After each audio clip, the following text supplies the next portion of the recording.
IVF చికిత్సలో 25% భారీ discount, free doctor consultation, free ultrasound scan, logo launch, Andro max advanced male infertility centre ను కూడా ప్రారంభించారు. Welcome to PD TV. ఏపీలో నూతనంగా ఏర్పడినటువంటి ప్రభుత్వంలో ఎన్నుకోబడినటువంటి ప్రజాప్రతినిధులు కొంత దురుసుగా ప్రవర్తిస్తున్నారు. ముందుగా అచ్చెన్నాయుడు, ఆ తర్వాత అయ్యన్నపాత్రుడు. నిన్నటి రోజున మంత్రి గారి భార్య మాట్లాడినటువంటి మాటలు ప్రస్తుతం పెద్ద ఎత్తున కూడా సోషల్ మీడియాలో వైరల్ అవుతూ ఉన్నాయి. నూతనంగా ఏర్పడినటువంటి ప్రభుత్వాన్ని చంద్రబాబు నాయుడు కంట్రోల్లో పెట్టలేకపోతూ ఉన్నారు, వారిని అదుపులో పెట్టలేకపోతున్నారంటూ వైసీపీ పార్టీ విమర్శలు చేస్తున్నటువంటి నేపథ్యంలో ఎందుకని ప్రజాప్రతినిధులు ఇప్పటి నుంచే అధికార దర్పాన్ని ప్రదర్శిస్తున్నారు, ఈ యొక్క పరిస్థితులు ఎట్లా తీసుకెళ్ళబోతున్నాయి తెలుగుదేశం పార్టీని, ఈ మాటల్ని అడిగి తెలుసుకుందాం. ప్రస్తుతం మనతో పాటు సందీప్ గారు. సార్, ఏం చెప్తారు? ముందుగా మంత్రి గారి భార్య గారు మాట్లాడిన మాటలను బట్టి ముందు మీరేమంటారు? ఇవన్నీ ప్రతి ప్రభుత్వంలోనూ జరుగుతూ ఉండేవి, కొత్త అయితే ఏం కాదు. ఇప్పుడు గత ప్రభుత్వంలో కూడా టోల్ గేట్ దగ్గర వదిలేయాల్సిందే మమ్మల్ని ఎందుకు ఆపుతారని ఒక జెడ్పీ చైర్మన్ హల్చల్ చేసినటువంటి వీడియోలు కూడా మనం చూసాం. సో ఒక జెడ్పీ చైర్మన్ పరిస్థితి ఎలా ఉంటే ఒక ఎమ్మెల్యే పరిస్థితి ఎలా ఉంటుంది, ఒక మినిస్టర్ పరిస్థితి ఎలా ఉంటుంది, ఇవన్నీ కామన్గా జరుగుతూ ఉంటాయి. సో ఈ ఒక పదవి, ఒక పొజిషన్ అనేది రాగానే వాళ్ళు ఒక స్థాయిలో ఎక్కడో ఉన్నటువంటి ఒక ఫీలింగ్ అనేది సహజంగా మనిషిలో వచ్చేటువంటిది. అది కొంతమందిలో మాత్రమే అది రాదు, మిగిలినటువంటి వాళ్ళందరిలో ఆ దర్పం, ఆ గర్వం, అహంకారం కామన్గా వస్తాయి. ఇది గత ప్రభుత్వంలోనూ చూసాము, ఈ ప్రభుత్వంలోనూ చూస్తున్నాం.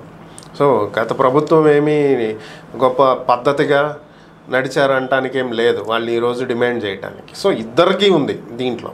అయితే ఇక్కడ విషయం ఏంటంటే మంత్రి గారి భార్య పోలీసుల మీద అజమాయిషీ చలాయించడం, ఎంతసేపు మీకోసం వెయిట్ చేయాలి, ఎస్కార్ట్గా మీరు రావాలి అని చెప్పి ఆమె మాట్లాడినటువంటి మాటలు. అయితే ఇక్కడ ఒకటి హర్షించదగ్గ విషయం ఏంటంటే దీనికి సంబంధించి చంద్రబాబు ఆల్రెడీ స్పందించడం జరిగింది.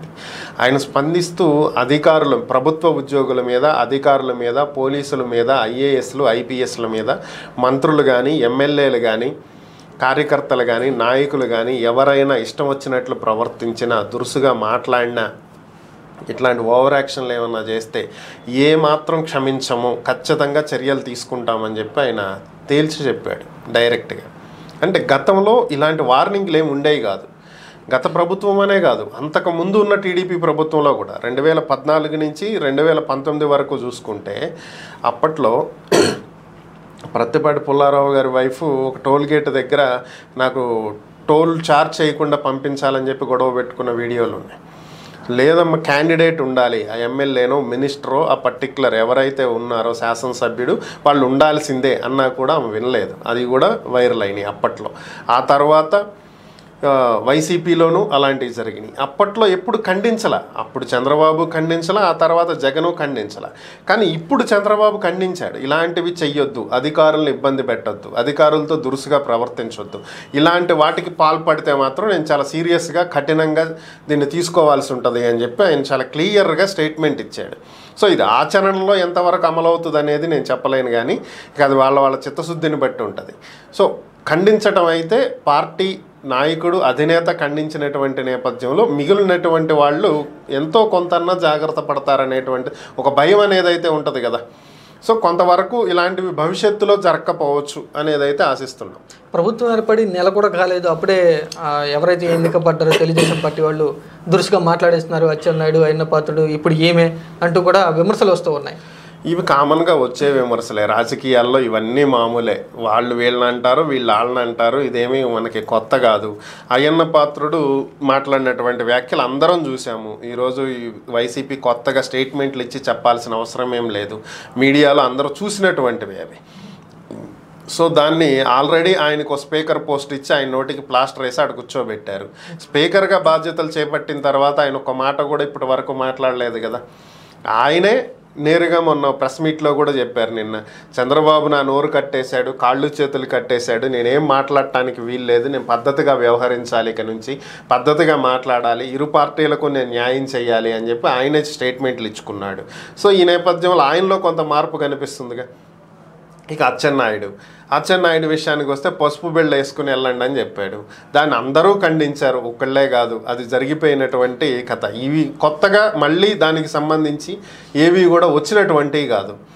ఇక వంగలపూడి అనిత సో ఆమె కంటిన్యూగా ఏదో ఒకటి మాట్లాడుతూనే ఉంది. హోమ్ మినిస్టర్గా బాధ్యతలు చేపట్టిన దగ్గర నుంచి పోలీసులు ఇంకా వైసీపీకి వ్యవహరిస్తుంటే వెళ్ళిపోండి అని, రాజీనామాలు చేయండి అని, వైసీపీ కార్యకర్తలుగా పనిచేసుకోండి అని, ఇంకా అలాంటి వాళ్ళు ఎవరన్నా ఉంటే ఉపేక్షించమని, దీని గురించి మనం గతంలో కూడా మాట్లాడుకోవటం జరిగింది. సో ఇది మార్చుకోవాల్సినటువంటి పద్ధతి. ఒకవేళ నిజంగా ఇప్పుడు మీరు చూసే విధానంలో పాస్ట్ ఈజ్ పాస్ట్, గడిచింది ఏదో గడిచిపోయింది.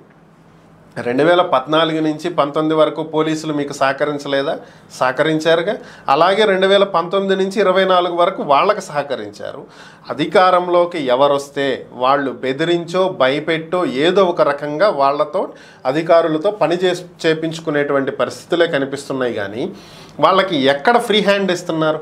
నిష్పక్షపాతంగా వాళ్ళు ఎక్కడ వ్యవహరించేటువంటి పరిస్థితి కనిపిస్తుంది? ఎక్కడ లేదు కదా.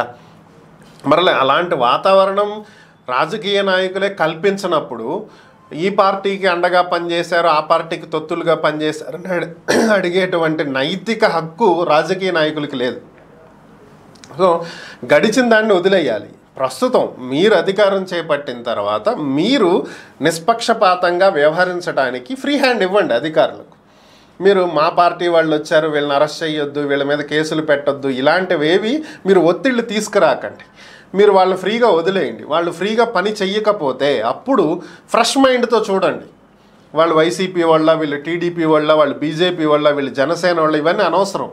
మీరు అధికారంలో ఉన్నారు, మంత్రిగా ఉన్నారు, ఒక బాధ్యతాయుతమైన పదవిలో ఉన్నారు. కాబట్టి మీరు అన్నిటినీ ఫ్రెష్ మైండ్తో చూడండి, మైండ్లో ఏం పెట్టుకోవద్దు. సో అప్పటికి కూడా వాళ్ళల్లో మీకు మార్పు కనిపించకపోతే, నిష్పక్షపాతంగా వాళ్ళు వ్యవహరించట్లేదనిపిస్తే, అధికార దుర్వినియోగం చేస్తున్నారనిపిస్తే శాఖాపరమైనటువంటి చర్యలు తీసుకోండి. ఐపీఎస్లకి అయితే క్యాట్కి రిఫర్ చేయండి, మీరు దానికి తగినటువంటి చర్యలు తీసుకోండి. ఇంకా అవకాశం ఉంది కదా. సో దాన్ని వదిలిపెట్టేసి అదా ఇదా అని చెప్పి మీడియా మైక్ పెట్టినప్పుడల్లా మేము అంతు చూస్తాం, తేల్చేస్తామని మాట్లాడటం అనేది కరెక్ట్ కాదు. ఇది ప్రజల్లోకి నెగిటివ్గా సంకేతాలు వెళ్తాయి దీనివల్ల. అది మాత్రం తప్పే. ఇలా దురుసుగా మాట్లాడిన వాళ్ళంతా కూడా సీనియర్ నేతలే. అంటే వీళ్ళకి గత తప్పుల్ని చూసి ఏమి నేర్చుకోలేదంటారా? ఎవరు ఎప్పటికీ ఏమీ నేర్చుకోరు. నేర్చుకుంటారు అనుకుంటాం పొరపాటు. ఇప్పుడు కొడాలనైనా సీనియర్ నేత కాదా? గత 5 ఏళ్లలో ఏ స్థాయిలో మాట్లాడాడు? అంబటి రాంబాబు సీనియర్ నేత కాదా? పేర్ని నాని సీనియర్ నేత కాదా? వీళ్ళందరూ ఏ స్థాయిలో మాట్లాడారు? అంతకుముందు 2014లో ఉన్నప్పుడు కూడా 2014-19 మధ్యలో అయ్యన్న పాత్రుడు సీనియర్ నేత కాదా? ఆయన చేసిన వ్యాఖ్యలకి అప్పట్లో వాళ్ళ ప్రభుత్వమే ఇరకాటంలో పడినటువంటి సందర్భాలు కూడా ఉన్నాయి. అంతా సీనియర్లే. ఆ అనుభవంతో ఏమైనా పాఠాలు నేర్చుకుంటే భవిష్యత్తు బాగుంటుంది. కానీ వీళ్ళు అది నేర్చుకోరు కదా.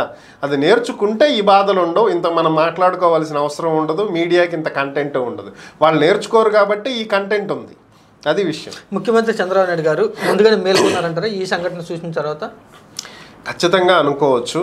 చంద్రబాబు నాయుడు అధికారం చేపట్టినప్పుడే చెప్పాడు, మారిన చంద్రబాబుని చూస్తారు మీరంతా అని. దానికి తగ్గట్టుగానే ఆయన చేసేటువంటి ప్రకటనలు కావచ్చు, తీసుకునేటువంటి నిర్ణయాలు కావచ్చు కనిపిస్తూ ఉన్నాయి. గతంలో ఎప్పుడూ లేని విధంగా ఆయన ప్రవర్తించేటువంటి తీరు కానీ, ఎప్పుడు దాదాపుగా అధికారంలోకి వచ్చాక వన్స్ ముఖ్యమంత్రిగా ప్రమాణ స్వీకారం చేసిన తర్వాత ఆయన నియోజకవర్గంలో దాదాపు ఆయన అడుగు కూడా పెట్టాడు. ఈవెన్ నామినేషన్ వేయడానికే వెళ్ళడు ఆయన తరపున వేరెవరో వెళ్ళి నామినేషన్ వేస్తారు. అలాంటిది ముఖ్యమంత్రి హోదాలో కుప్పం పర్యటన చేశాడు కదా. ప్రతిరోజు ఏదో ఒక విషయంలో సమీక్షా సమావేశాలు, ప్రజలతో నేరుగా ఇంటరాక్ట్ అవ్వటం. ఇంకా డైరెక్ట్ నిన్న పెన్షన్లు పంచడానికి వెళ్ళాడుగా. దేశ చరిత్రలో ఎప్పుడైనా ఉందో ముఖ్యమంత్రి వెళ్ళి పెన్షన్ పంచడం వాలంటీర్ లాగా. సో మార్పు అనేది ఎంతో కొంత కనిపిస్తుంది. ఇది ఇలాగే ఉంటుందా, ఇది 3 నెలల ముచ్చట అవుతుందా అనేది చూడాలి. ఇంకా టైం ఇప్పటికి ప్రభుత్వం ఏర్పడి సరిగ్గా 1 నెల రోజులు, 4వ తేదీ రిజల్ట్ వచ్చింది, ఇవాళ 2వ తేదీ. సో ఇంకా మనకి ఇంకా చాలా టైం ఉంది కదా. ప్రభుత్వం తీసుకునేటువంటి నిర్ణయాలు కావచ్చు, ఏవైనా కావచ్చు, భవిష్యత్తులో ఎలా ఉంటాయి అనేది వాళ్ళు ఎంతవరకు మారారనేది చూపిస్తుంది. అదే ప్రజల్లో ప్రభావం కూడా చూపించేటువంటి అంశాలు. Okay, thank you sir.